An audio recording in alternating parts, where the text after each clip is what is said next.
naye Lieutenant General Proscovia Nalweyiso nga ye mwabuzi wa Pulezidenti ku nsonga z'ebyokwerinda n'obutebenkevu yeegase ku bannansi abalala n'abakungu abavuddeyo okumuyozaayoza olw'okuyita mu kalulu n'obuwanguzi. General Nalweyiso asinzidde maka g'Entaawo mu disitulikiti ey'e Mukono enkya ya leero n'alaga essanyu nti obutafaananako ne bwe gwali mu kulonda kwa 2021 ku mulundi guno bannamukono beeyongedde okulonda President Museveni n'ava ku bitundu 2.5 ku buli 100 n'atuuka ku bitundu 4 ku buli 100 n'okusoba kyagambye nti kiwa essuubi. Njagala okwebaza nnyo abantu b'e Mukono okuvaayo ne baluma n'ogwengulu tuuka mu bitundu 4.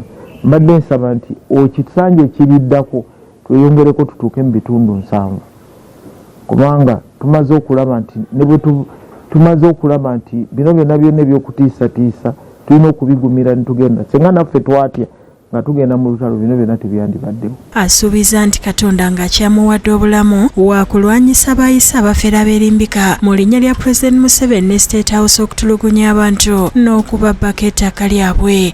Ekisanja kuna mu kyezo nze ngenda kuvaayo nnyo ku bantu abeeyita bwe nnaaba nkyaliyo nga sikomyewo kuwummula naye ne bwe naaba siriyo nja kukozesa abantu abaliyo. Ngenda kufaayo nnyo okulaba abantu abeeyita ba State House abagenda bagoba abantu ku mataka. Ekyo kimu. Ekyokubiri ngenda kufaayo nnyo ku bantu abeeyita aba UPDF nga bagenda bakola effujjo nga bamusibaayo oba aba UPDF bennyini oba abapoliisi bennyini oba abaprisons bennyini.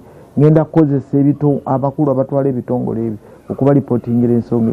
Naye ekisingira ddala ngenda kuvaayo nnyo ku bafere aba State House ku luno. Nalweyiso asabye abantu okukakana badde ku mirimu gyabwe bakole kubanga okulonda kati kuwedde ng'ate obukulembeze bwa gavumenti enkadde bukyaliko bukuuma bannansi okutuusa President Museveni lw'analayira mu mwezi ogw'okutaano. Twayise mu kulonda gavumenti ekyaliwo mpaka mu gwokutaano nga 12 ndowooza omukulembeze yawangudde we tugenda mu gavumenti empya nga 12 bagenda okulayira Kololo. N'olwekyo nsaba abantu babeere bakakamu okutuuka ku kiseera ekyo. Abawangudde mubeere bakakamu. Mu mbeera y'emu ne ssentebe wa kabondo k'ababaka ba paalamenti aba NRM abava mu Buganda Robert Migadde Ndugwa naye ayozaayozeza President Museveni olw'okuddamu okutuuka ku buwanguzi. Sebana buvuma mbeebaza nti mwaniriza President ng'azze ku campaign naye ate obungi obwo bwali ku kisaawe ne butakomawo ne mubuteeka ne mu box. Ku lwe twafuna ebitundu 32 ku 100 lwe twafunye ebitundu 54 ku 100.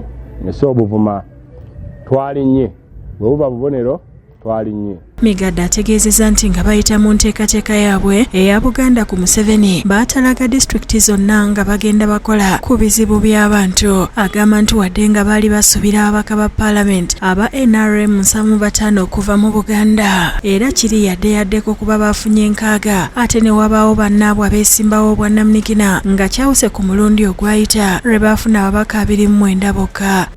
Tulinayo ababaka 6 abe NRM neba independent leaning bana era abenalemu. Target yaffe yali ababaka 75. So twafulinze short twawezeza mwendo gwo naye awo tuli comfortable nti twavudde ku babaka 29 abali direct tugenda ku babaka 6. Naye ate ne president yafuna ebitundu 28 ku 100 mu kalulu akayita mu Buganda yafunye ebitundu 45. So you gamba nti yes yatuuse 50% nye kyali kibi nnyo. So tulowooza nti okutambula kwaffe kuno ng'ababaka ba Buganda nti tekubadde kwaffe ffekka ng'abantu. Naye bwe tugenze mu bitundu gye tugenze tusanzeyo ate abantu abategaseeko. Ategeezezza nti ne mu kulonda kwa 2021 President Museveni yafuna ebitundu 28 ku buli 100 mu Buganda ate ku mulundi guno yafunye ebitundu 45 ku buli 100 nga kino akitadde ku mulimu gwe bakola. Migadde ategeezezza nti kati omulimu gwe balina guli gumu gwa kulaba ng'ebisuubizo n'ebizibu by'abantu ebiri mu disitulikiti ez'enjawulo bikolebwako oluvannyuma lwa pulezidenti okulayira. Tulinayo amasannyalaze pulezidenti yawa obweyamo nti mu myezi 6 so kati emyezi 6 tugitandika ogibala okuva president walayira tuba twagala tulaba amasannyalaze ag'ebuvuma. Naye ate era president tulina okujukiza nti yalina essuubizo ekyabavubi buli disitulikiti y'ebizingo giwa akawumbi. Mulimu gwaffe okulondoola. President era yasuubiza nti eddwaliro lyaffe ekkulu ligenda kulinyisibwa eddaala lidde ku ddala lya hospital tutandikirawo okulondoola programu eyo gavumenti empya kasitebeera formed ng'okulayira ne kuggwa netumanya ni minisita w'ebyobulamu ani permanent secretary then nga tutandika. Ku lwabuvuma agambye basuubira okuweebwa amasannyalaze okusumusa eddwaliro lyabwe okusasula abawaayo ettaka lyabwe okulimibwako ebinazi n'ensonga endala. Henry Nsubuga yakusakidde eggulire lino ku Lwabukedde TV.